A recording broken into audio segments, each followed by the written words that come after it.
Good afternoon. Welcome, everybody, as you're coming in the room to Advocacy and Government 101. And happy to see you all here on a Friday afternoon for your civics lesson in legislative, budget, policy, advocacy versus lobbying, educational webinar. I'm Julie Baker. I'm the Executive Director of Californians for the Arts and California Arts Advocates. We're happy to have you here today. We're going to give it a couple more minutes, let people in the room, so we make sure that everyone gets a chance to hear the presentations. Today, you'll have two presentations and then chance for Q&A, and you'll see, please add it into the Q&A box if you will. When you have your questions. And we'll do all of those at the end. We'll first have Shyam Subramanian present on the basics of lobbying and advocacy and what is legislation. And then you'll get a presentation from me more on some of the specifics of tips and things and how to meet with your electeds, the different levels of elected officials that you could be meeting with, and some specific ways that you can develop your advocacy plan and agenda. All right, we'll just give it a little, maybe 1 or 2 more minutes before we get started and make sure that enough people who have signed up are able to get in. The presentation will be recorded, as well as the PDFs will be available, or the presentations will be available for you to access. So you don't have to necessarily take screenshots, but you're welcome to as well. All right, well, I think we'll go ahead then and get started. And again, my name is Julie Baker. I'm the Executive Director of Californians for the Arts and California Arts Advocates. My personal pronouns are she, her, hers, and I'm coming from the land of the Nevada City Rancheria Nisenan. We invite you to also enter into the chat your name, your personal pronouns, and the land in which you're coming from as well. We're really pleased to welcome Shyam Subramanian to today's webinar. Shyam, thank you so much for joining us. Shyam is from Boulder Advocacy and a program of Alliance for Justice. We've done some of these before together, and you're in excellent hands in learning about some of the overview of what is legislation, how it works, what is the difference between lobbying and advocacy, and so on. So Shyam, I'm going to give it to you to take it away from here. Thanks, Julian. Let me go ahead and share my screen. Okay, and can you all see just one slide now? Or two? Just one. Okay, great. So hi, everyone. My name is Shyam Subramanian, and I'm Senior Northern California Counsel with the Boulder Advocacy Program of Alliance for Justice. My pronouns are he, him. And today I'm going to be talking with you about advocacy. At Boulder Advocacy, what we do is we work with nonprofits primarily and foundations to help them understand the legal rules that impact their advocacy activities. We want to outline the ways that you can do advocacy effectively and legally, and in a way that doesn't jeopardize your nonprofit status. I know that many of you on the call are not necessarily with an organization, and while this presentation will focus on legal rules that impact advocacy by nonprofits, it might still give you some ideas about ways that you can advocate even as an individual. And then I know Julie a little bit later will be talking about specific opportunities for arts advocacy. So Boulder Advocacy, in addition to these trainings, we also provide technical assistance. So you can email us or call us Monday through Friday for free technical assistance about the rules impacting nonprofit advocacy. So I and my colleagues are lawyers, but we don't provide legal advice or represent any organization. So what we can do is, if you reach out to us, is direct you to the right resource, walk through the relevant legal rule, and direct you to some information that can help you answer your question. And we also have technical assistance that's available for free in Spanish. Check out our website, boulderadvocacy.org, for free tools, resources, and we've recently started a podcast where we have short episodes, 20 to 30 minutes, on the rules impacting advocacy. And if you follow us on social media, on Twitter and Facebook, we post updates about new resources that we've developed, new workshops that we have, and other important blog posts. One thing that we do sometimes is talk about advocacy stories. So the ways that nonprofits are advocating and successes that they've had. One other thing before I go on is I'm happy to take questions. I think we're going to be saving those until the end, but please put those into the question box. So I talked a lot about advocacy. What is advocacy? It can mean a lot of different things to different people. The way we define it at Boulder Advocacy, after talking with groups around the country, is advocacy is championing or supporting a cause or goal for changing policies or systems. That can be advocating for more government funding for the arts. That can be advocating for arts education in schools. That can be advocating for venues to reopen. So whatever your cause is, advocacy is just the way that you promote that cause and that you raise awareness and find a solution for a particular issue. So some examples of advocacy that many of you might be utilizing already, and if so, I'd love to just hear it in the chat box if you want to just share if you've been doing any of these. But one way organizations and even individuals can advocate is just educating the public. Oftentimes, the members of the general public might not be educated on a particular issue. They may not be aware that a particular issue is important. So you, with expertise, with your experience, can raise awareness about an issue, whether that's through providing facts, whether that's through sharing stories, whether that's through creating art to educate the public. There's also legislative advocacy, and we'll talk about some of the rules, but legislative advocacy generally refers to efforts to change policy through the legislative branch of government, such as Congress, your state legislatures, county boards of supervisors, or city councils at the city level. So that can involve asking for Congress to provide more funding in the federal budget for the arts. It can also include advocating for a specific law to be passed at the federal or state level, or at the local level. It can be about getting an ordinance passed in your city or your county. Also, maybe that you want a resolution to be passed to honor a particular individual or to create a special day for a specific sector. That can also be a way that you can impact the community. And this is an example of legislative advocacy. There's also electoral advocacy, which is generally any effort related to an election or candidates for office.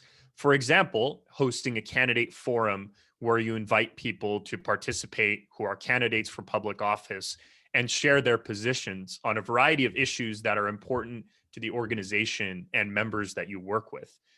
It could also be general voter registration efforts.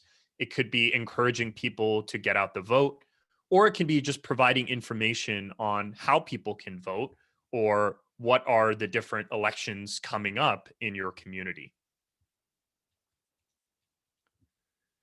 There's also ballot measure advocacy. So ballot measure advocacy is encouraging people to vote for or against a specific measure that appears on the ballot, whether that's a statewide measure or a local measure. So I know this is very popular in California and in many other states across the country, but nonprofits can play a role in encouraging people to vote for or against ballot measures as well. And this is an example from a ballot measure in the Bay Area impacting the arts. So that was a very brief overview of some advocacy activities that you might be thinking of. And again, I just want to mention, if you have more questions or want to go more in depth, you're welcome to reach out to us. But now I want to talk about my short agenda for today in the next 15 minutes or so. I want to start by comparing nonprofits, because I'm using the term nonprofit a lot, but there are many different types and there are different rules that different types of nonprofits have to follow.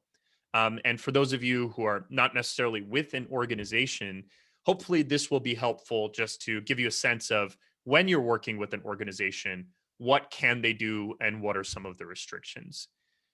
Then I want to talk about avenues for advocacy, the way that nonprofit organizations can advocate and even individuals. What are the tools that you have available in your advocacy toolbox?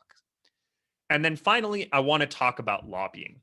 And I want to talk about why it's important to understand when your advocacy becomes lobbying and what you can do as far as lobbying activity. So this is a chart that just describes some different types of nonprofit organizations. So many of you work for 501c3 public charities. Californians for the Arts is also a 501c3 public charity, as is Alliance for Justice. And these organizations are tax exempt organizations. So generally that means they're not paying taxes as an organization. So that's a big benefit that they get, a big tax benefit. Also, when someone donates to these types of nonprofits, as you may know, they can take a tax deduction if they itemize their taxes. So that's an incentive to donate to these types of organizations. Of course, they probably agree with the mission of the organization, but this financial benefit is another incentive. So the IRS says, look, we're giving these organizations these tax advantages, but we want to place certain restrictions because you get these tax advantages. So one of those restrictions is that your lobbying activities are limited. And so I'll talk about when your advocacy becomes lobbying. So not all advocacy is lobbying. Lobbying is just one type of advocacy.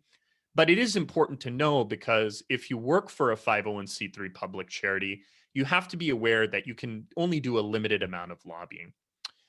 And then 501c3s are not allowed to support or oppose candidates for public office at any level of government, whether that's the president or even someone running for school board. Now, as I mentioned, there are still activities that you can do as long as you do it in a nonpartisan way. So, for example, hosting a candidate forum where you're inviting all viable candidates to attend and present, or doing voter education in a nonpartisan way. And if you have questions about that, that's also something that we can talk with you about. Also, what's important about this is that it doesn't prevent you as an individual from supporting or opposing candidates in your personal time using your own resources. So it's only when you're doing work on behalf of the organization. And then in the middle column, there's 501c4s. So an example is California Arts Advocates. And then I don't have the numbers here, but 501c5s and 6s would also fall within this category. So C5s are unions, C6s are generally trade associations or chambers of commerce. So those would be in this middle column. So these organizations also generally are not paying taxes, but they can't give donors or they can't offer that tax deduction for donating. So often it can be more difficult to raise money because, people will donate because they agree with the mission, but not necessarily, they can't get that financial benefit. But they are allowed to do an unlimited amount of lobbying. If they wanted to, they could lobby all the time. And they can also support or oppose candidates for public office, but it can't be their primary activity. And then I just want to briefly mention that 527s are political organizations like the political parties or political action committees that are set up to support or oppose candidates for public office. So that's why they're set up. And today I'm just going to be focusing on, what 501c3s can do as far as advocacy. So I'm curious if any of you all currently, as an individual or even as part of your organization, are doing any of the activities that are in green: community organizing, public education, educating legislators, could be leadership training, research, influencing corporations. So I'd be curious to know what you all are doing if you just want to put that into the chat box.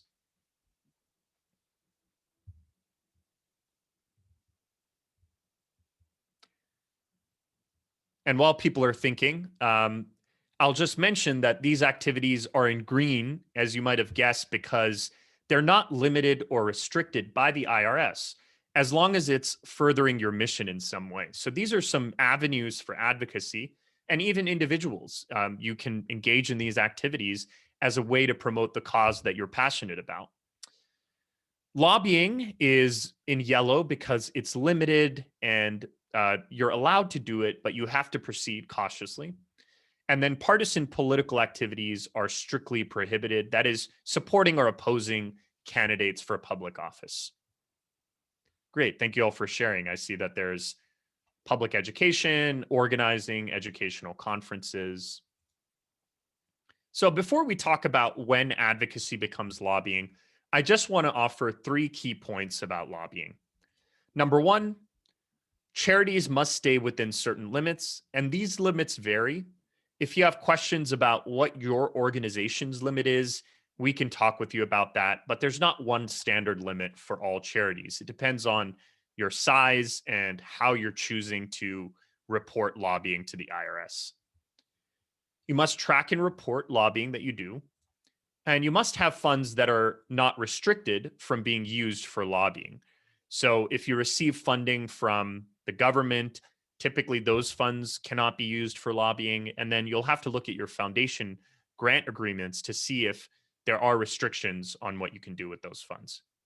All right, so what is lobbying? Lobbying, generally speaking, and there are some nuances, but it's attempting to influence specific legislation at any level of government and also ballot measures. So what is specific legislation? Well, it can be a bill with a bill number, HR 676, at any level. It can be a state bill, a federal bill. It can be an ordinance. And it can also be a specific legislative idea that you have. So let's say that you have a proposal to strengthen performing arts venues and provide them more support, and it hasn't been officially introduced in California yet. But if you explained your idea to the legislator, they could easily write something up. Then that's going to be considered specific legislation as well. So it's not just something that has already been introduced. Also, the budget that's voted on by lawmakers. So I know that there's a lot of advocacy around funding for the arts in the budget. So that's an example of legislative advocacy as well. Finally, nominations that have to be confirmed by legislators. So there are individuals right now in President Biden's cabinet, or proposed to be in President Biden's cabinet, that have to be confirmed by the Senate. So those people are also considered legislation. So then the natural question is, well, what isn't legislation? Regulations, for example, after a law has been passed, maybe you want some guidance about how the government interprets that law.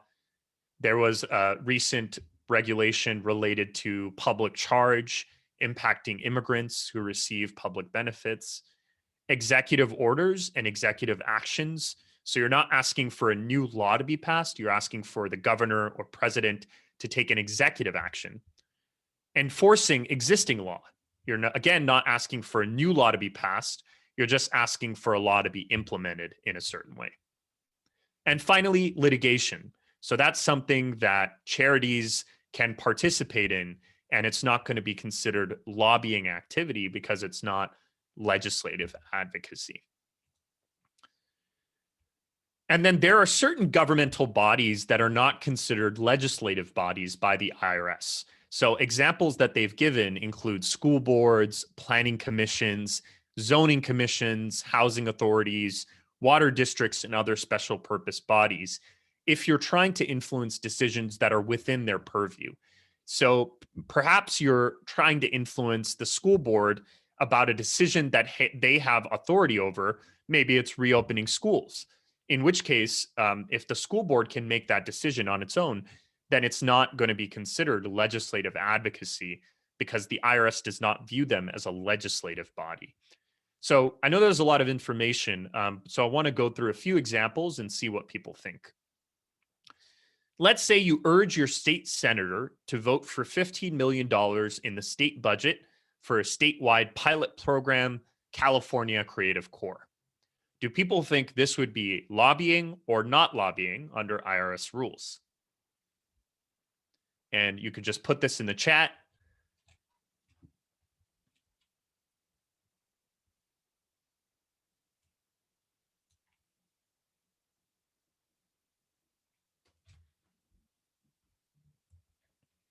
So one lobbying, a couple not lobbying. This would actually be lobbying because, as we talked about, the budget that's voted on by lawmakers is considered legislation. So here you're advocating for something in the state budget, you're advocating for a specific amount. This would be considered IRS lobbying. Again, the fact that it's lobbying doesn't mean that it's not allowed. It's allowed for charities. It just means that you have to do some tracking and reporting and stay within limits set by the IRS. Let's take another example. Let's say you urge the Newsom administration to issue reopening guidelines for the performing arts industries. So you're not advocating for a new law to be passed. You just want the governor to take executive action to issue guidelines so that performing arts industries can reopen. Do people think this would be lobbying or not lobbying? Great. So a bunch of people said not lobbying. That's exactly right, because as far as we can tell here, you're not asking for a new law to be passed. You're asking for an executive action or an administrative action. And final example, asking your local school board to implement high quality, equitable arts education for all students. Do people think this would be lobbying or not lobbying under IRS rules? Great. So everyone is saying not lobbying, and that's right, because as we talked about, the school board is not considered a legislative body. And so influencing a school board decision is not IRS lobbying. So I just want to briefly, in the next few minutes, cover a couple of exceptions that might be useful. So these are ways that you can actually weigh in on specific legislation without it being considered lobbying. If for whatever reason you don't want to lobby, you don't have funds available to do lobbying, these are some exceptions that you can use. One exception is nonpartisan analysis, study, or research. So generally, this would be a report, a long piece of analysis that's a full and fair discussion of an issue. So maybe you have data and statistics. It's certainly not something where you're just giving your opinion. There are some facts, and then you have some reasoning towards your opinions. If it's full and fair, and it's a broadly distributed analysis to lawmakers on both sides of the aisle, then you can actually express a view on specific legislation and it's not going to be considered lobbying. So maybe you have a recommendation about how AB 5 can be reformed, and you do this analysis, and then at the end of the report, you say, and therefore we recommend X, Y, and Z changes. So that's one way of engaging in non-lobbying. Another way is by responding to a request for technical assistance. So this is when you receive an invitation in writing from a governmental body. That can be a legislative committee, it can be a legislative subcommittee, it can be a government agency. And they ask you, your organization, to come and provide input on a specific bill or a budgetary issue. As long as the invitation is in writing from that body and your input is available to all members of that body, then you're providing technical assistance and you're not lobbying. So this is another way for your organization or you as an individual to weigh in on specific legislation that's of importance to you without it being considered lobbying activity. If you have other questions about these exceptions or about the definition, again, a reminder that you can always reach out to us for free technical assistance and check out our website, boulderadvocacy.org. We're here to be a resource to encourage you all to be advocates if you're not already, and to help you figure out the ways that you can legally do so. So with that, I'll stop here and I'll turn it back over to Julie. Sham, thank you so much. And it's so great to have you with us here today. Such great information, so concise too. So thank you for that. And Sham's going to stick around until after my presentation. So please enter your questions in the Q&A. So I'm sure that this is getting you thinking about what you can and cannot do, maybe some specific questions that you have. So please go ahead and put those in there. And again, thank you, Sham. I'm going to go ahead now and share my screen. And there we are. Everyone good? We can see that.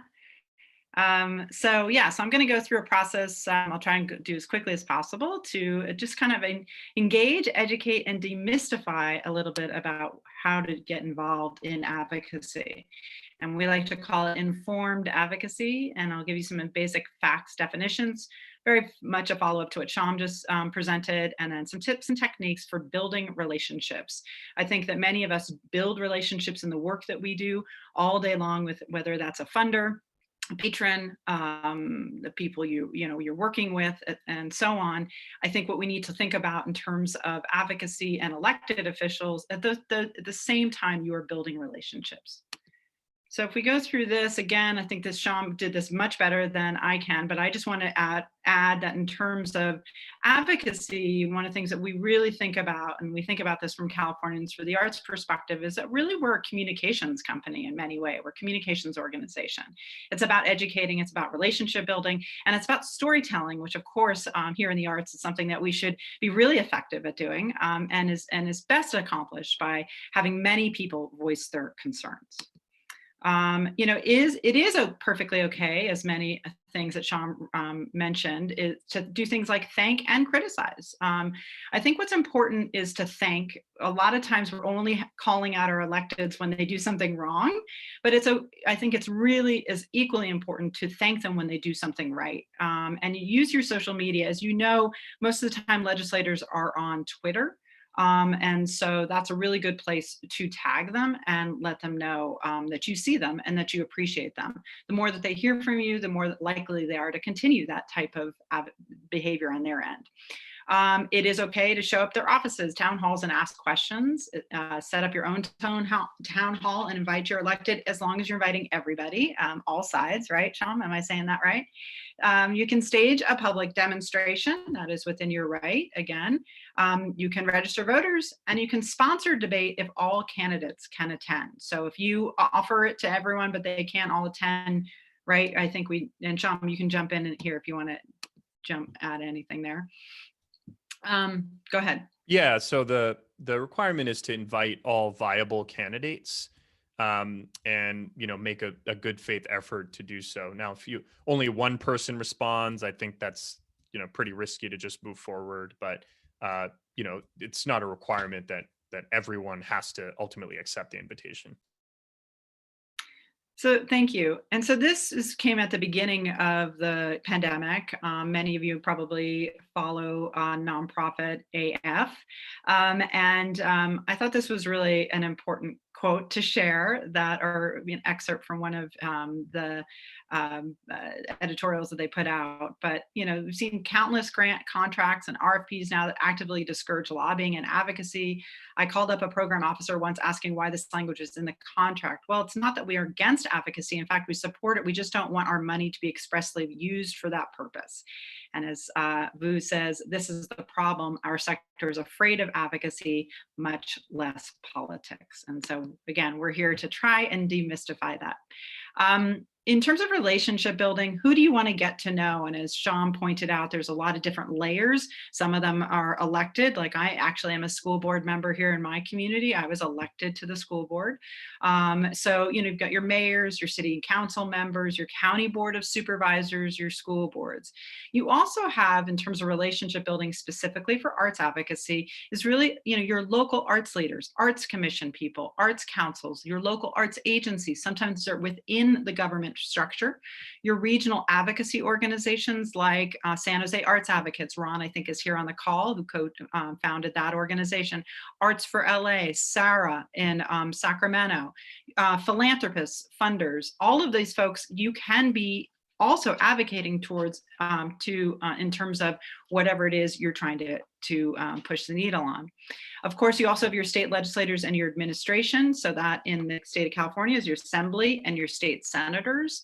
And it's really critical that you get to know who these people are. Your congressional representatives are your district house reps and your state senators. Of course, we have 2 state senators. how to build relationships. I want to be really clear about this because I think this is really important, which is that do not underestimate the value of developing a relationship to a staffer in a legislative office. A lot of times people are disappointed when they don't actually get to meet the elected in a meeting. But I can tell you, as someone who works on advocacy and lobbying on a daily basis, that the staffers are the ones who are doing the work on a day in and day out basis. They're the ones, when you see an elected has a blue folder often, what's inside of there are the talking points or speech that has been prepared by the staff. The staff is often the one who are really taking all of your calls and all the information you're giving and presenting that to the elected. So developing that relationship with staff is really critical. Also, those staffers tend to stay for a long time, and sometimes your electeds come and go, and the staffers kind of move throughout.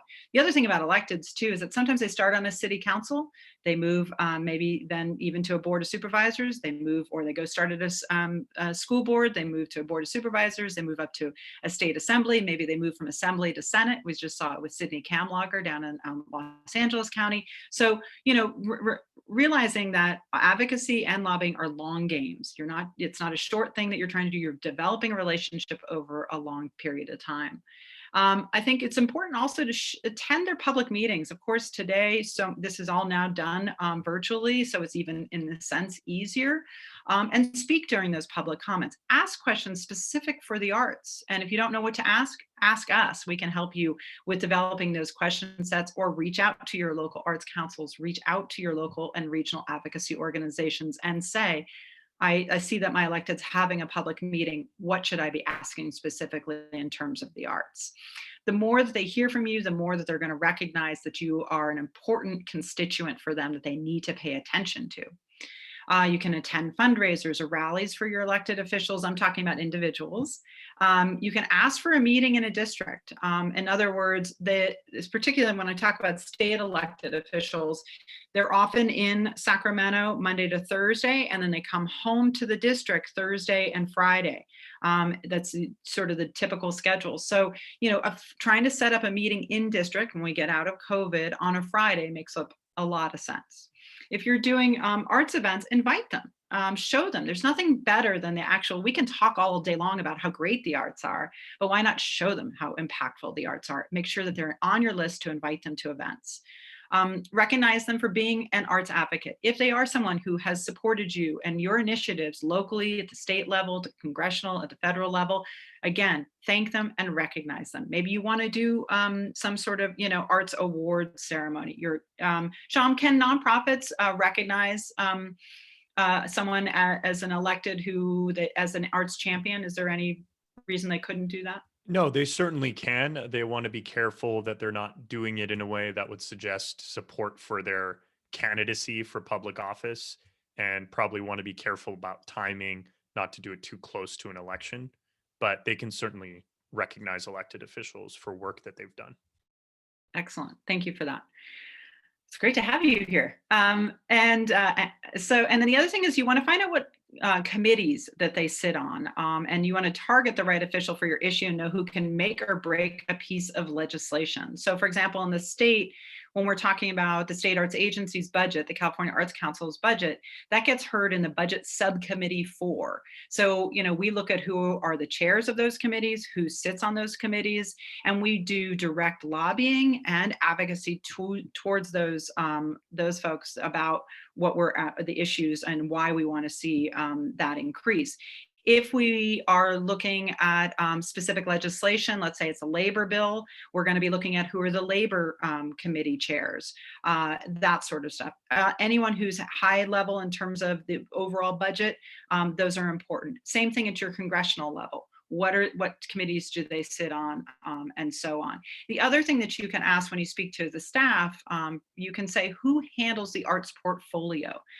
Because often they're assigned as staffers certain portfolios, issue briefs, they become the expert on that. And what you want to be is that person that they rely on within their constituents, as that person that they can go to and say, we're looking at this in terms of the arts. How does this affect the arts, or and vice, that sort of thing.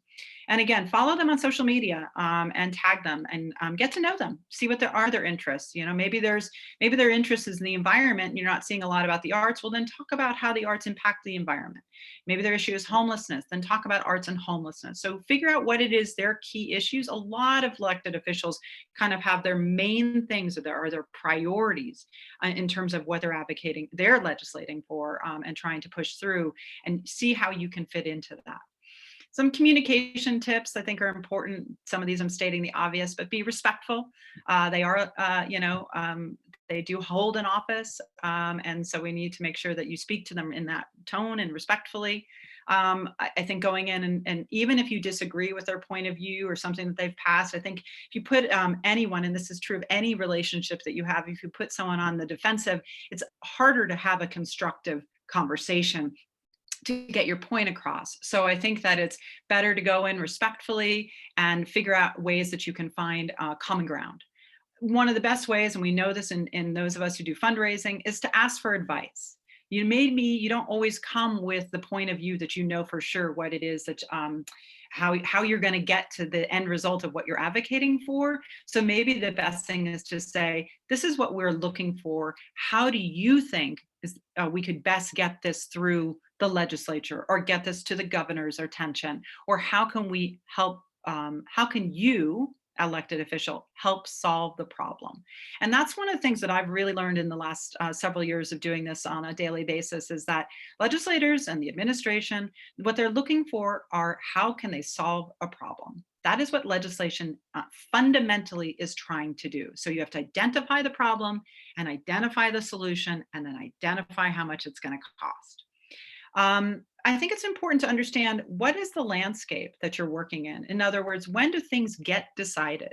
So if you're going to talk to the legislature at the state level about the budget, quickly the governor introduces the budget in January. And then there's something called a May revise. And then it has to be decided and voted on by, I believe it's early July. Otherwise, actually, the legislator doesn't get their payments. They don't get paid. It's California Constitution. So you've got this sort of time period. Now, in between that, as you may have seen recently with a COVID crisis, there's lots of budget bills that are getting passed. Sometimes they're called early action. They're smaller bills. But the main annual bill gets done in that time period. January gets announced, and then May. And then what happens is the governor says, these are my priorities. This is what I want the legislature to consider and to spend the money on. Then the legislature takes that and they're like, okay, we're going to look at what we want to spend the money on. Sometimes they're in agreement, sometimes they're not. Then there's the negotiations that go on. And this is your chance to come in and say, hey, wait a second. Arts are not in the governor's budget proposal. Thankfully, these last several years they have been, but let's just say they are not, or they're not at the level that you want to see them, or your issue is not being addressed in terms of the budget. That's when you want to go to your legislator and say, but what about this? How can we get this through? And is there an opportunity for that? Again, find out all about their special interests, favorite causes. And again, this will help you to tailor your presentation. There's a lot of different ways that the arts are impactful. And if we talk about, sometimes if for example, that your elected official, maybe you're in a district with a lot of veterans, then you want to talk about arts and veterans programs. If you're in a district with a lot of, maybe you have a prison in your district, you want to talk about the success of the arts and corrections programs. If you have, your elected is really working on homelessness, maybe you want to talk about some of the programs that you're addressing that. Arts education, kids, how we're keeping kids and mental health, in particularly right now during COVID.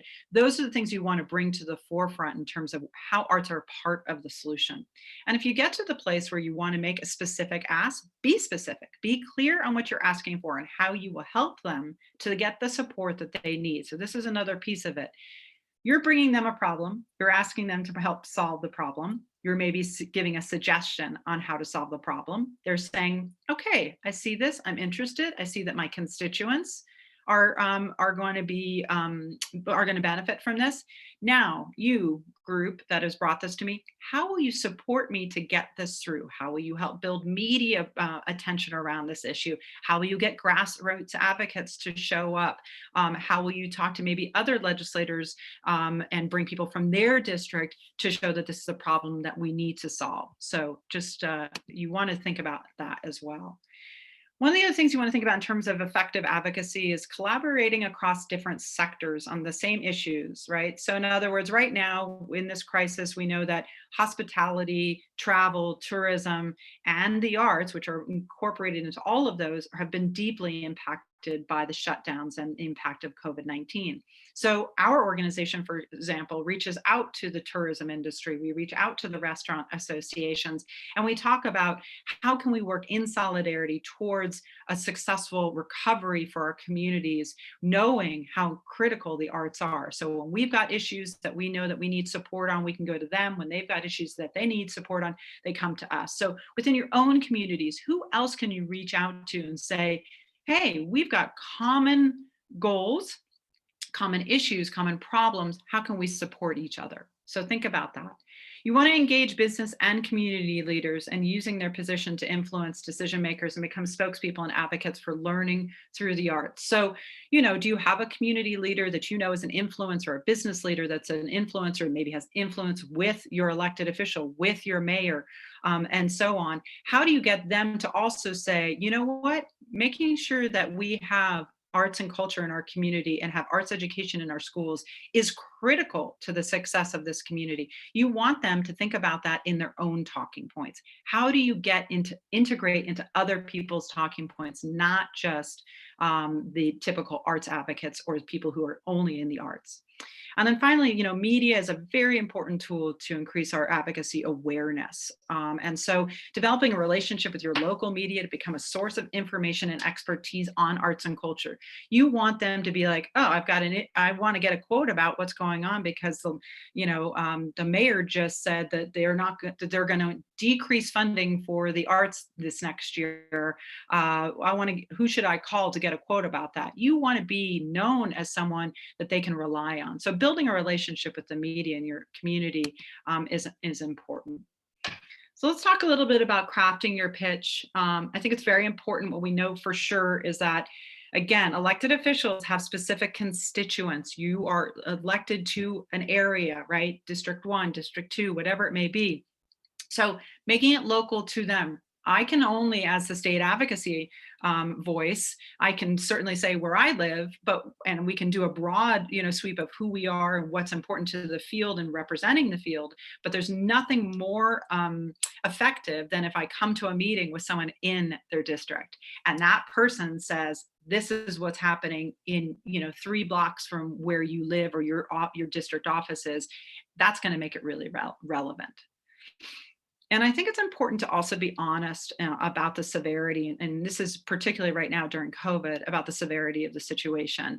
You don't have to show up. This isn't like you're going to your funder and you want to prove how successful you are and that they continue to fund you. This is the moment when you really need to illustrate what's the problem, and you need to be honest about the severity because they don't know unless we tell them. Why the arts? We all inside the arts, we know why the arts, but maybe our legislators and our electeds don't know to the degree that we need them to understand. So who do you serve? What is your impact on social services and communities disproportionately impacted by COVID? Again, this is, very relevant to right now because there's a lot of money coming right now. The American Rescue Plan, the state has funding specifically to address COVID's impact. So you want to make that correlation. And in our narrative, we talk a lot about how artists are second responders. If that resonates with you, and we know it has resonated with a lot of legislators, Senator Allen from Santa Monica speaks very eloquently about this issue as well, then utilize that and talk about how are we those second responders coming into a community, not saving someone from a burning building, but we are right there rebuilding a life and rebuilding a community. We've got many, many examples of that. We always want to talk about the economic impact and jobs as well. So how does the arts build and strengthen communities and economies? And there's a really simple calculation that you can use that is through Americans for the Arts, that for if you're selling tickets, for a simple calculation, if we multiply each attendee by $31.47, and that's going to get you the sort of multiplier effect of what is the impact of your earned revenue in your community.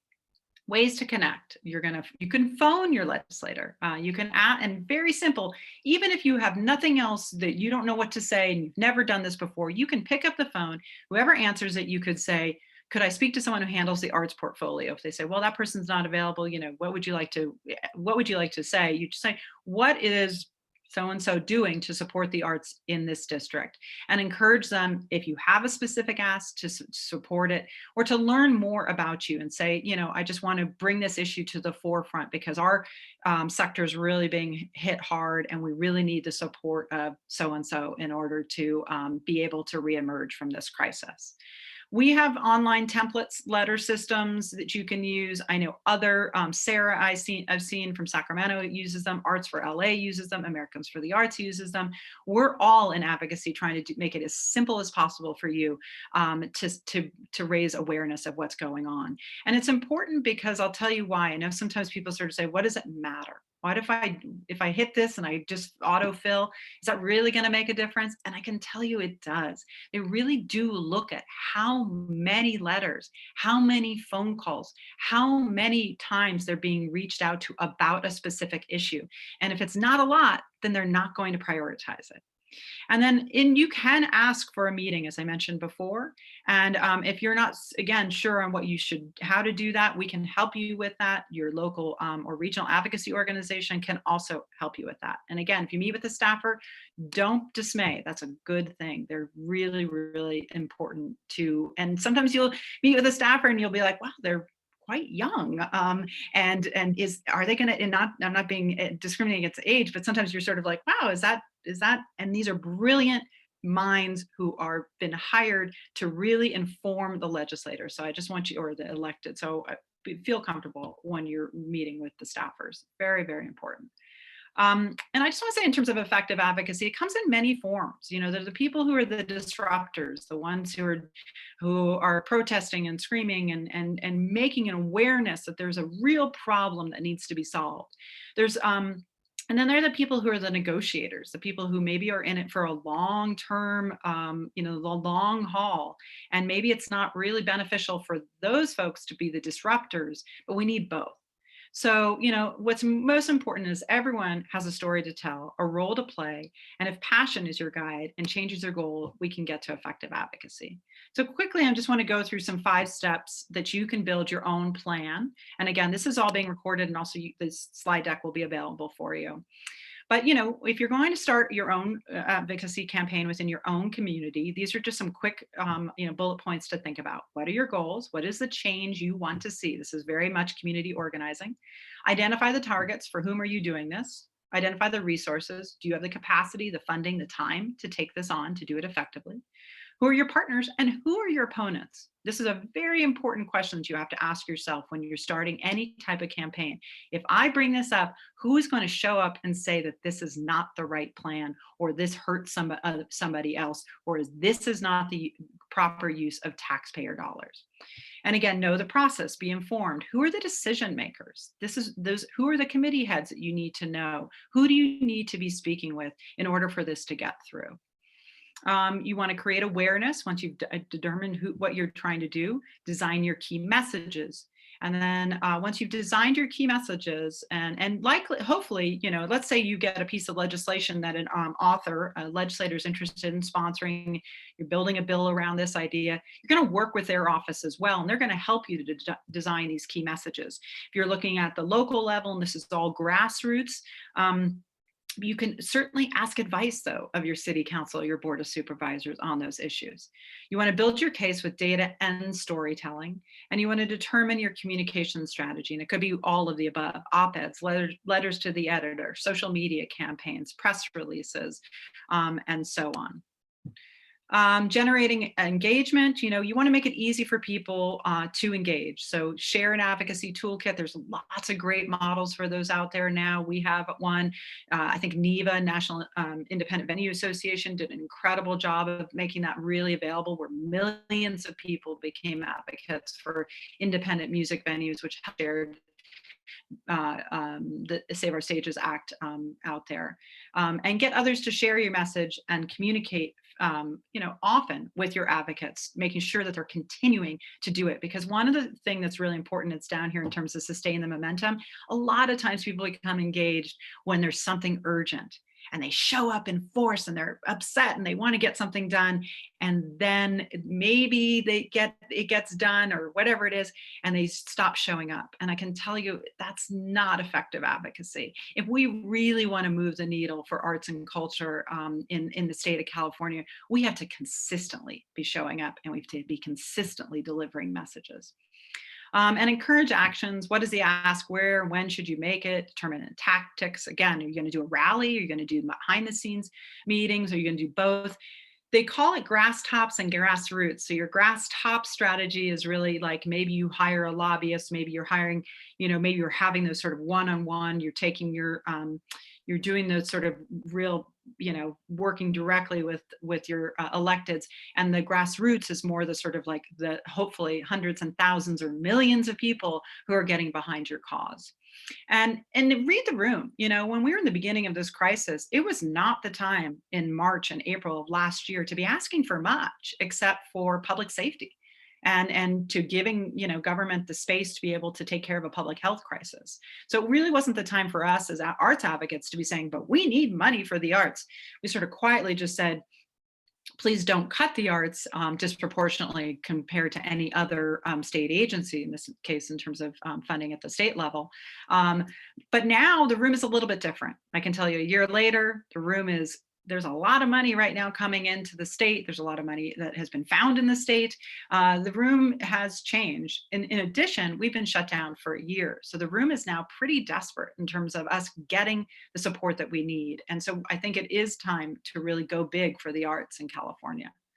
I think it's really important also to be flexible. Things are going to happen that you didn't expect. No one expected a pandemic. It was not in anyone's strategic plan. And at the same time, I think it's also really important to engage in effective advocacy, particularly for a long game, is to remain hopeful. Hope is contagious. So what are some quick data points that I want you to take with you for advocacy today? And this is actually about to be updated, should be anytime this month, from the US Bureau of Economic Analysis. But we know that the arts are really, really economically impactful to the state of California. And I can tell you that this, even as much as maybe some of you going, yeah, we know this, I can tell you every time I'm with a legislator, I slip this number in, 8.2% of the state's gross domestic product, larger share of the state's economy than construction or transportation. I can tell you that it makes a difference, and they don't always remember it. You can imagine all the issues that they're working on. So don't be afraid to repeat specific points. The more than when they finally repeat it back to you, you know that you're getting through. The 2020 Otis report, they just released the 2021, but the 2020 Otis report shows that 15% of all jobs in the state of California, now this is not just direct but also indirect jobs, are in the creative industries. So massive amount of employment. That we recently talked about in an assembly hearing, which actually has helped to move the needle, is that California currently ranks 23rd among the states in per capita ongoing general fund support for the arts, with 71 cents per capita in spending. In other words, our ongoing budget for the state arts agency, the California Arts Council, is $26 million. There's 40 million people in the state of California. Even if we were to get to $1 for the arts, we could get, we would see an increase. And we know that we're not even at all meeting the demand for the funds that are needed for arts to be in every community, for arts to be accessible for everyone. In our estimations, the California Arts Council is only funding about 12% total arts organizations in California. The other thing that's important to, I think, impart to your electeds is that many of our arts organizations are very small budget, nonprofits and small businesses. Again, it's really important that we talk about ourselves as an industry, as business, as labor, as jobs, as essential. But many are very small revenue, under 106,000. And finally, for data points, we just finished our impact survey. I didn't want to get into detail on this because this would take too long and it's not really entirely on topic, but this will include a link to those key findings, which we are using to build our advocacy. I think it's important also, so there's some real specific things happening right now in terms of local arts funding needs and local arts funding advocacy. So the American Rescue Plan just got signed yesterday by President Biden. That's going to be sending money to the state of California. I think it's about $21 billion, and then to cities and counties across the state as well. It can be used for disproportionate impacted industries, which they call out as tourism, hospitality, and travel, I think it was. I don't have it in front of me. Arts and culture, again, are integral to all of those. It can also be used for backfilling city government and county government's losses in this last year. This is a time for advocates to right now, and I just want to give you a little bit of urgency, to get in front of your city councilor or your board of supervisors and let them know how much the arts, with that funding that's coming down, they need to be prioritizing arts funding in that way. And here's some key messages that you can use. Arts make our local economies stronger. This is a good high return investment, okay? So, and I left it blank because hopefully you have your own data within your own community. And if you don't, reach out to us and we'll see what we can find out. The arts make our communities healthier. Obviously, this is a key message right now, in particular around health and wellness. We have mental health issues before COVID, even more so today. How do the arts help and our communities heal? This is that second responders messaging. Arts make our communities more equitable. The state of California, there's a lot of legislation and funding opportunities that absolutely are being prioritized in terms of equity, making sure that those who have not traditionally had access to resources are now getting those resources. You want to show how much arts and investment in the arts continues to help create a more equitable community. Here's some of our quick, and I'm getting to the end here and then we'll get into questions, some of our advocacy priorities, some of the things, and I'm not going to get into great detail about this, so just you can take a look at these. If you want to learn more about what we're doing in terms of direct advocacy and lobbying this legislative session, join us on March 26th when we're doing another webinar, and that'll be specifically to get you going and prepared for Arts, Culture, and Creativity Month, which is the month of April. It's a Senate concurrent resolution that was determined in 2019. And it allows us a chance to not only lift up and embrace and celebrate what happens in terms of arts, culture, and creative industries, but it also is an opportunity for us to directly advocate and meet with our legislators. So please stay tuned for that. And you know, how can you engage with us? As I said, join us for April. Use our toolkits. We've got lots of great stuff on our website that you can utilize, and check us out on social media and share our tags. This will give you an idea of what we're doing when it comes to April 19 through 23. We're actually doing Advocacy Week. If you sign up today, and I'm sure Jada Lisha will put the link in the chat, you'll be able to get put with a captain, one of our board members, so that you're not going to this meeting by yourself. You'll go with a group. You'll be trained ahead of time. We'll give you an issues brief, specific things that we're asking for. And this is all state advocacy, I might add. And then on April 27th, we're doing a virtual convening, and we hope that you'll join us for that. Everything we do is free. We really want to make sure that this is accessible for everybody. So please share and invite everyone to attend these sorts of things. So I'll give you an idea of what we're really focused on in terms of our key messages. Arts are, we cannot get to cultural equity, which is really what our organization tries to do in terms of getting increased funding for the arts and legislation to support the arts, until we address racial equity. We want to make sure that we are identifying artists as essential workers in order for us to make sure that there are protections and services and support for artists. We want to look at economic recovery as part of, and the arts are critical to economic recovery, belonging, and health. And we want to make sure youth are empowered by having arts ed in their schools and given the tools to be successful for arts careers. This will give you a list of some of the organizations throughout the state. It's not by no means comprehensive of every one of them, national and statewide and regional organizations that you can engage with. It certainly doesn't have everybody here, but we do on our website. And then finally, we just like to thank you. And for more information, please, contact us and share our messages. So I'm going to stop sharing. That's the bulk of what I wanted to get to today. And hopefully now we'll have some room. People have a little bit more time to include, and I haven't been able to see any of the chat, so hopefully there isn't much in there. If there is, I know Jade Alicia behind the scenes will share that with me as well. But we'll go ahead now. Sham, did you want to add anything based on what I just talked about? In the meantime, I'll start to look at some of the Q&A. No, I think, yeah, we can get to questions. Great. Okay. So let's start with Cynthia asks, and again, if you've got questions, please put them in the Q&A. It's hard for us to both look at Q&A and chat, so please enter them into the Q&A. Need easy startup action items with meaningful articulation to engage audience. Yes, Cynthia, hopefully we have those tools for you.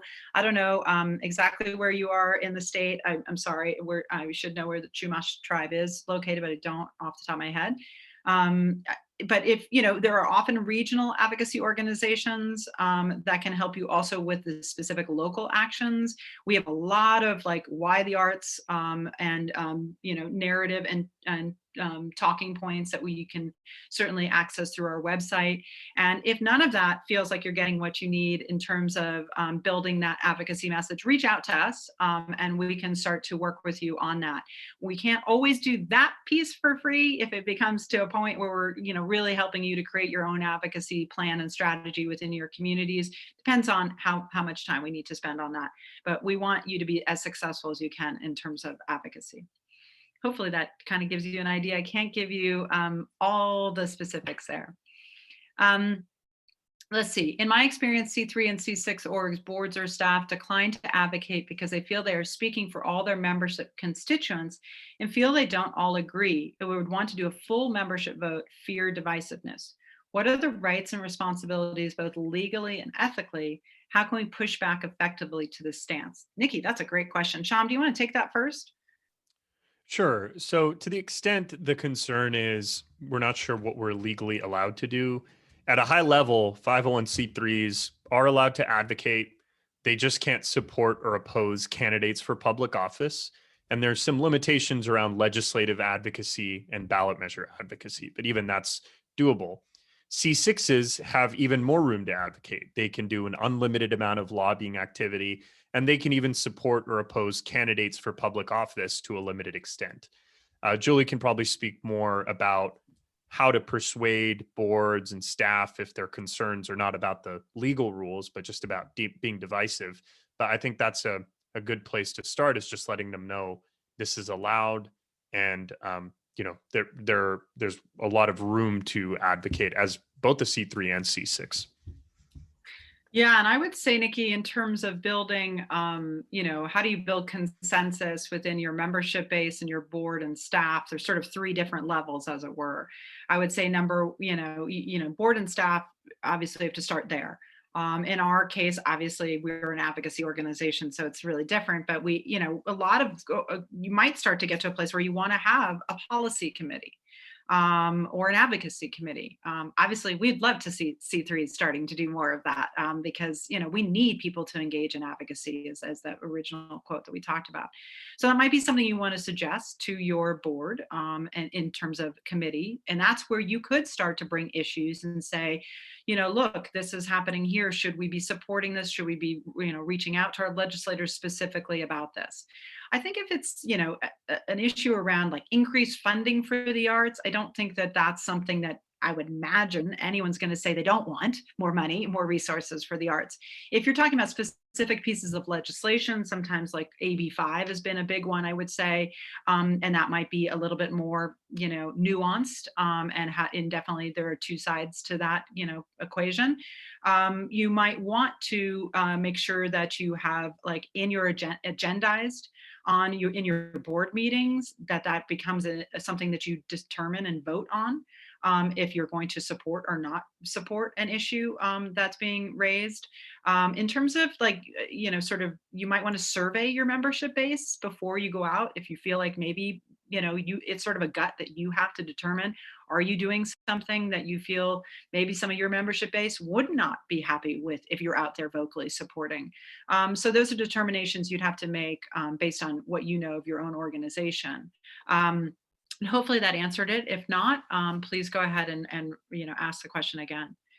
And Nikki has another question. Can nonprofits pay for tickets to send their ED or staff to fundraisers for elected officials, or does that need to be paid for in a different way? And that's a Sham question. Yeah, so 501c3 resources cannot be used to support or oppose candidates for public office. So if this is a fundraiser for an elected official's campaign for public office, then 501c3s cannot pay for staff to attend those types of fundraisers. Okay.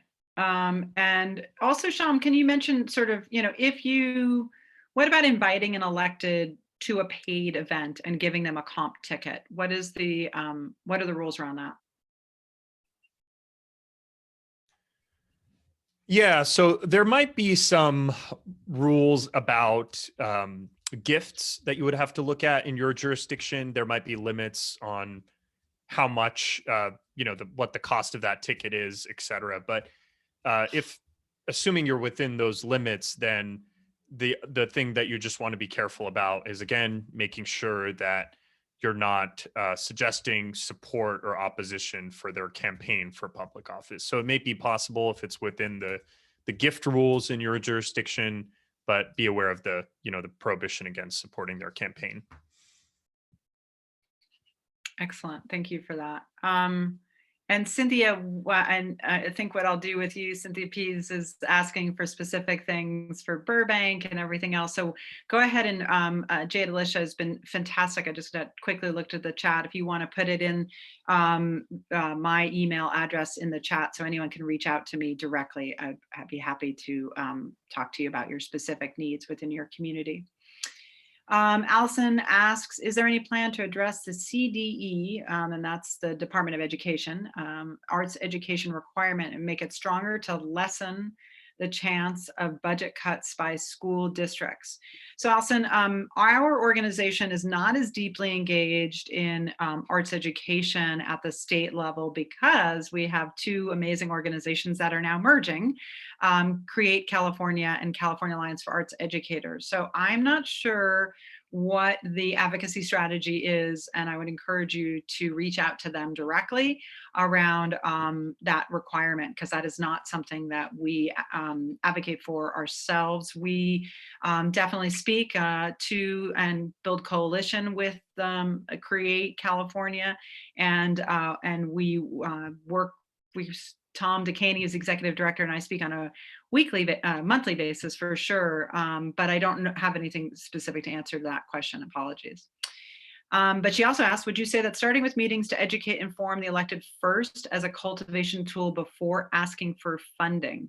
This is specifically for Sacramento County supervisors who do not have an arts department like the city does. Would you say that starting with meetings to educate?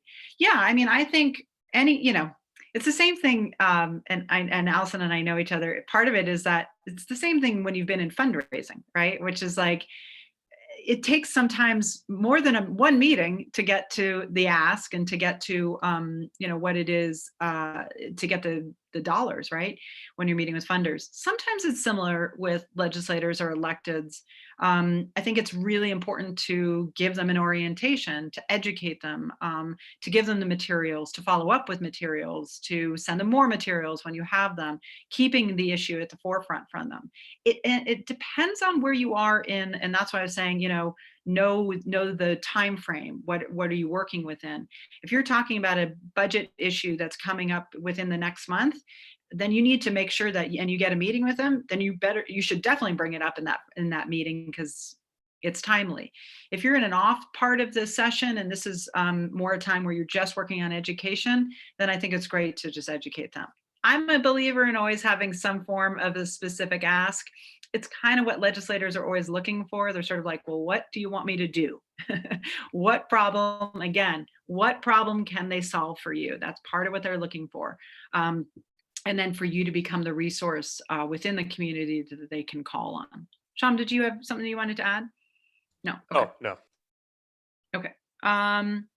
So another question is, where does policy development, policy recommendations, and advocacy fall in terms of lobbying? Sean. Sure. So as far as the IRS rules, I think the first thing that you'll want to think about is, are your policy recommendations about specific legislation or not? Because if they're not about a legislative action, then they're not going to be lobbying under IRS rules. So as Julie talked about, there might be administrative actions that you want taken, like issuing reopening guidelines at the state level that you want the governor to issue, or you want a certain agency to enforce a law in a specific way, or a state department to adopt a policy. All those things are not legislative actions. Now, if it is legislative, then generally speaking, that's going to be considered lobbying activity when you're doing legislative advocacy, and any preparation for that too. So if you're going into a meeting with a legislator and saying, please vote for $15 million, the time it takes you to prepare for that meeting should be counted as well as a lobbying activity as well. But there might be more general research that you're doing before you get to the stage of proposing a specific legislative solution that would not be considered lobbying. So hopefully that's helpful as a general guideline.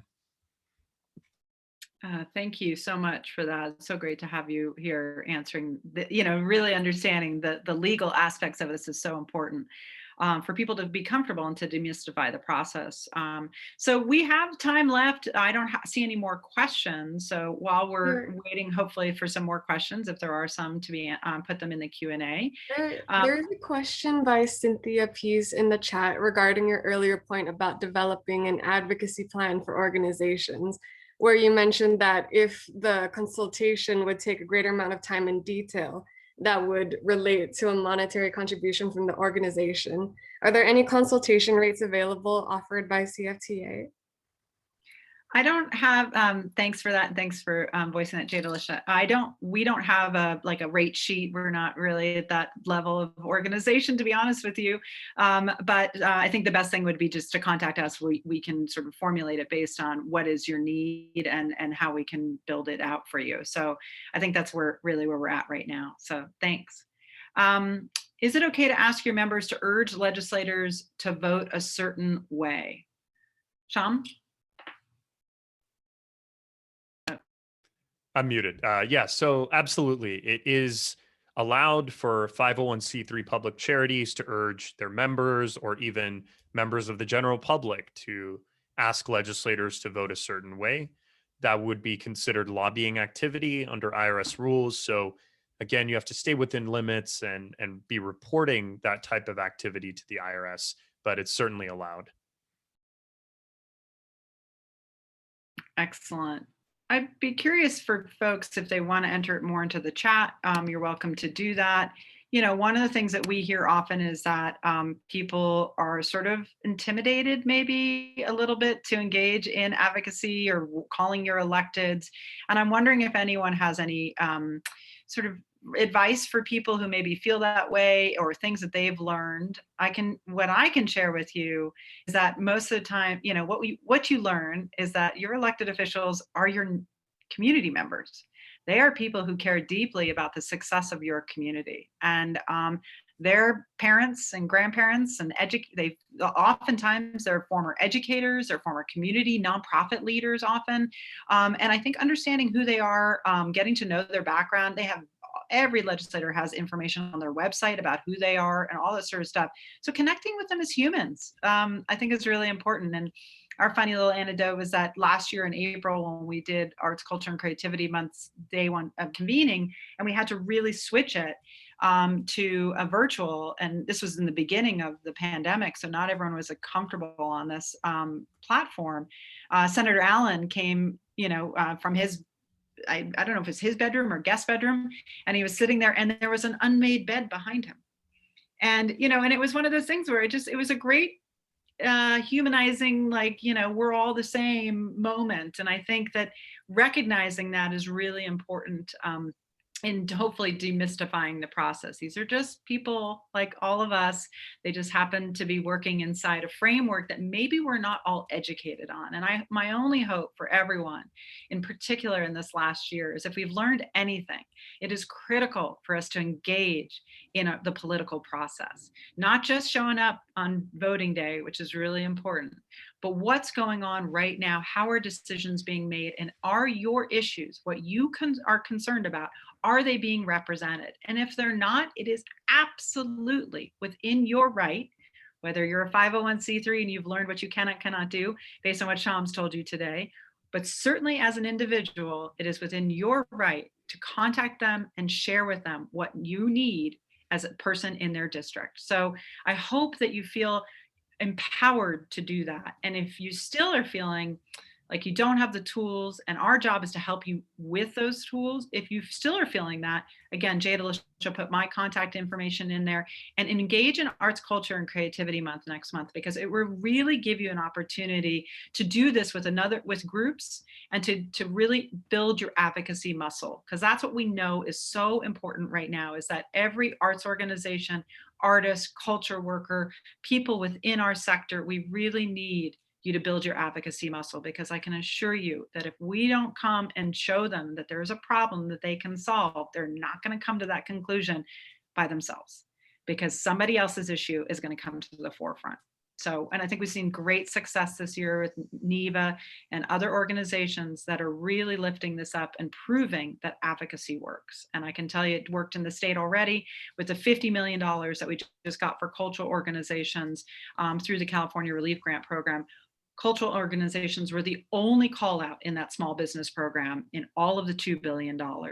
And it's round 4. It opens March 16th, which is Tuesday. It's only open for 1 week. 501c3s can apply. We're doing webinars every day next week with our colleagues at California Association of Museums and Cal Nonprofits, where you can learn more. And I encourage you, please apply for these grants if you're eligible. It is really critical, and this is going to sound very strange, but we need it to be, in a sense, oversubscribed. If it's undersubscribed, and we've been going to the legislature and saying our industry is hurting, and then we put out $50 million and we don't get people to apply for whatever reason, they're going to say, well, I guess the need's not there. So when you see these opportunities, particularly from the public sector, please do what you can to take them, and we will be here to make it as easy for you as possible. There's a question. Do budget limits for advocacy include calculations of staff time, or is it only hard materials, mailers, etc.? Great question, Sean. Yeah, so generally the costs that would count towards your lobbying limit would be direct costs, like you mentioned, for mailers, or if you're paying for your staff to travel to lobby, or paying for their meals while they're lobbying. Also staff costs, time spent lobbying and preparing for lobbying. And then also a portion of overhead costs. So you don't need to include all your overhead costs, but a reasonable percentage. And generally what we've seen is organizations just look at the percentage of staff time spent and then apply that percentage to their overhead costs. Sham, the form that you're supposed to file is the 501c(h) election, is that, or 501h election? Yeah, so 501h is a way that you can report lobbying to the IRS, and it really simplifies things because you only have to report how much you've spent on lobbying in that tax year. You don't have to describe your lobbying or provide additional detail besides just expenditures.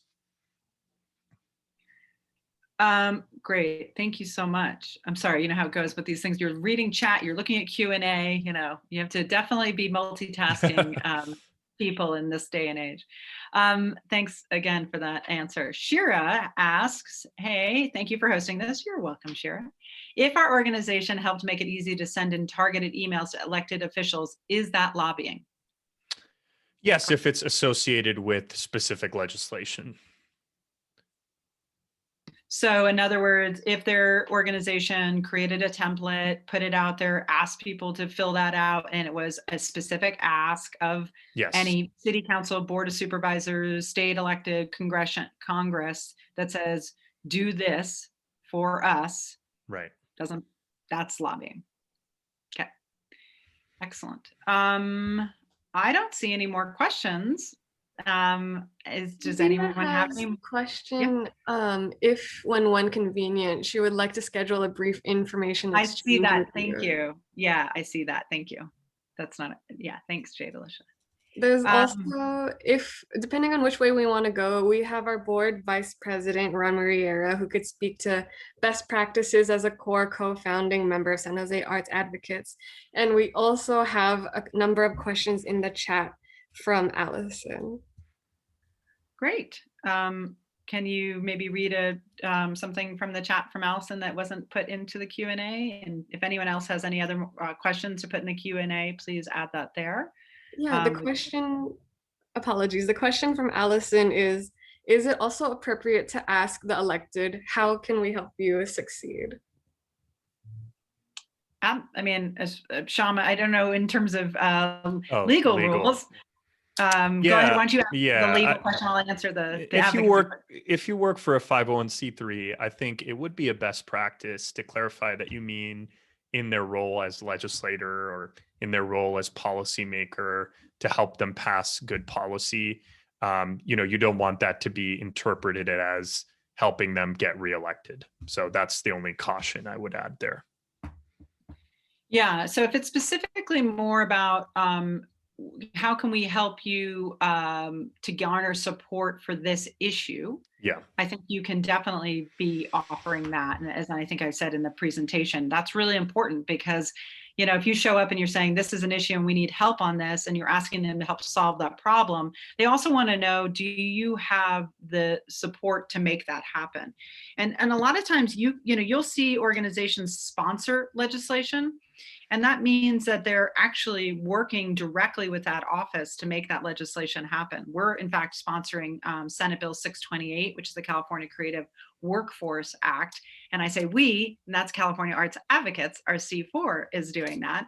And so we're working directly with Senator Allen's office on developing the language and bringing people to the table who can inform the process. A lot of times we just offer support for legislation. And so we'll send in a letter saying we support this. So Sham, what it would, if, let's say you're a C3 and you wanted to actually, you get the audience with the elected, you present a problem, the elected's like, yes, that's really something no one else has brought to my attention. I want to help solve that. Let's work on legislation. Would you be interested in sponsoring this legislation? Is that something that a C3 could do? I mean, depending, yes. I guess, on yeah, okay. Yeah, C3 public charity could be a sponsor of legislation. It would be lobbying activity. So you need to track and report, and certainly use funds that are not restricted from being used for lobbying. And I think that's an important point in terms of funds that are restricted. So you really want to look at, if you're receiving funding from a foundation, as Sean mentioned, a lot of times when you look at that language, it will say that their funds cannot be used for direct lobbying. It will also, of course, anything that you get from the state will say that, possibly things from your city might say that too. So if it does say that, what you have to make sure is that then, let's say, easy numbers, $100,000 is your total revenue, and 90,000 of that comes from a restricted pot, you only have $10,000 in revenue that you can say you could, and a percentage of that can be used on direct lobbying, right, John? That's right. Yeah. And so like individual donations, vast majority of times they won't be restricted, right? People will just donate. So that's a pot of funds that will almost always be unrestricted. Great. Jean Samuels has a question. Is it lobbying if we ask a city council member to support a project that will use city funds but does not involve legislation, municipal code change? Yeah. So if you're asking a city agency or a city department to allocate funds that they've already received from the city council in a specific way, then that would be an example of an administrative action, not a legislative action. So this brings up a good point that there might be efforts to influence how agencies disperse funds or departments disperse funds that would be administrative, not legislative actions. Fantastic. I don't see any more questions, but what I do see is Ron Muriera, who is our board vice president, has joined the conversation. So nice to see you, Ron. Always a pleasure.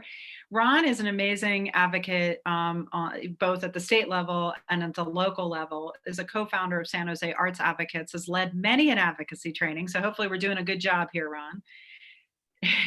Yeah. And in the last 6 minutes, there's another question, but before we get to that, if you could just within a minute or two, if I can put you on the spot here, give us some words of wisdom on effective local advocacy. And if you do not have a local advocacy organization, maybe also just your suggestions on starting one.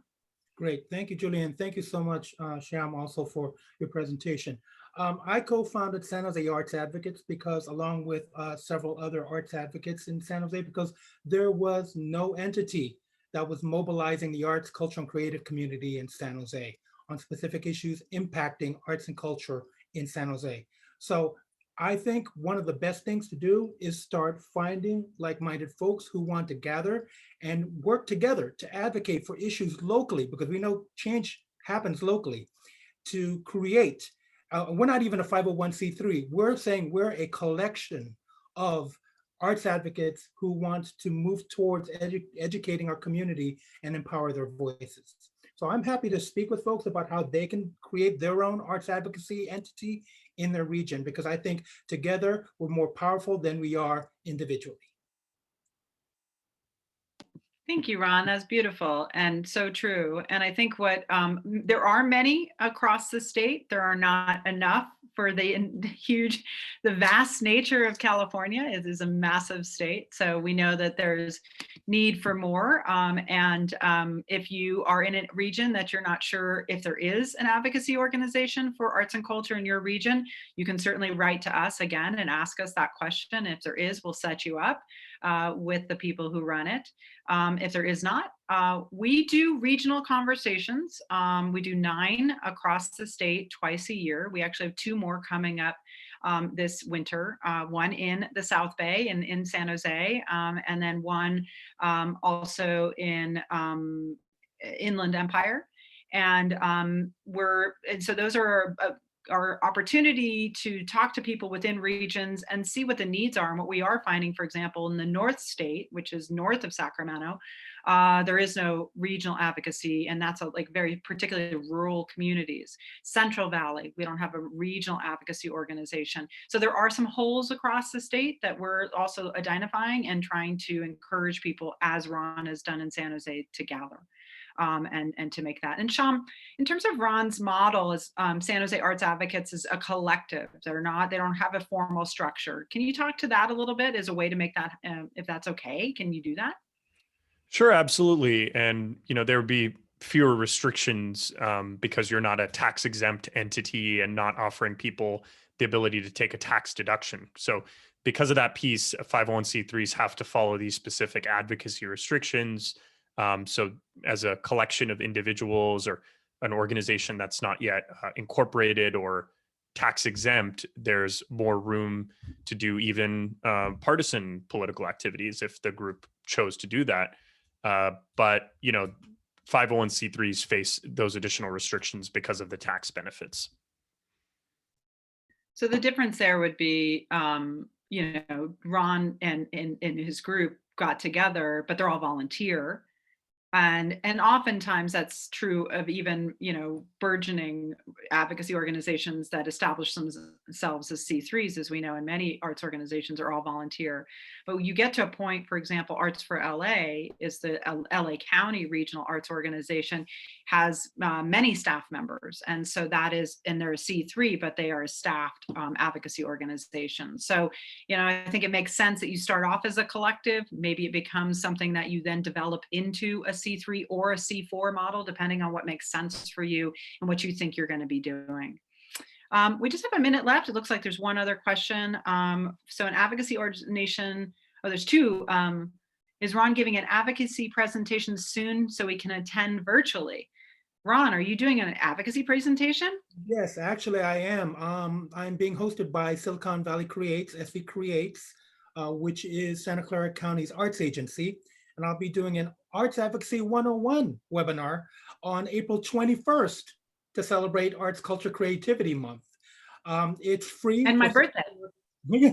It's free for Santa Clara County arts and cultural organizations, and $10 for those outside of Santa Clara County. So yeah, I'll be covering a lot of key specifics that were also covered here, but also speaking more as individual arts advocates, what they can do to be efficient and effective arts advocates. Excellent. Ron is such an amazing champion. We have an incredible, I should mention, we have an incredible board. I think we're now 26 or 27 board members across the state of California. Again, you can learn more about Californians for the Arts on our website. You'll see our incredible board of arts advocates and champions who are just amazing leaders. We're very, very lucky. We have a small but mighty staff, Jade, Alicia, and Matt, and myself, and Ari, and we've got some wonderful people working on the California Relief Grant Program as well, Tara. And so, reach out to us. And I see there are a couple of other questions. I'm happy to quickly do that. I know people have to leave. It's 1:30. So an advocacy organization needs to ask for dues to keep their 501c3 or convert to a C4 or C6. Again, it just means you just have to be cautious in terms of where your revenue is coming from. And if it's all restricted against lobbying, then yes, you're going to need to figure out other funding streams in order to be able to legally do that lobbying without jeopardizing your funding from some of your organizations that are funding you. And I'm in Butte County and was the executive director of Butte County Arts Commission. However, the county would not fund that position any further. So now I'm becoming an arts advocate. Oh, I'm sorry. That's not a question. That's just a comment. So that's terrific. I'm glad, Cheryl, you'll be continuing to follow. And I'm sorry that they didn't fund that. And that's something as an advocate, maybe you can work towards, and we'd be happy to support. So thank you, everybody, for your time today. Cynthia will be in touch, and everybody else, thank you so much for joining us. Sham, thank you so much for your expertise on these issues is really important, and everyone can reach out also to Boulder Advocacy, the really incredible program that they offer. And thank you to Ron for joining us here at the end. Loved it. And thanks to Jade Alicia for all her excellence behind the scenes, their excellence behind the scenes in making this happen. And again, thanks for everyone for joining us today. And please join us again on March 26th for Gearing Up for Arts, Culture, and Creativity Month. Have a great day and a great weekend. Stay safe out there. Thanks. Thank you, Julie. Thanks, Jade Alicia. Thanks, Ron. Bye-bye.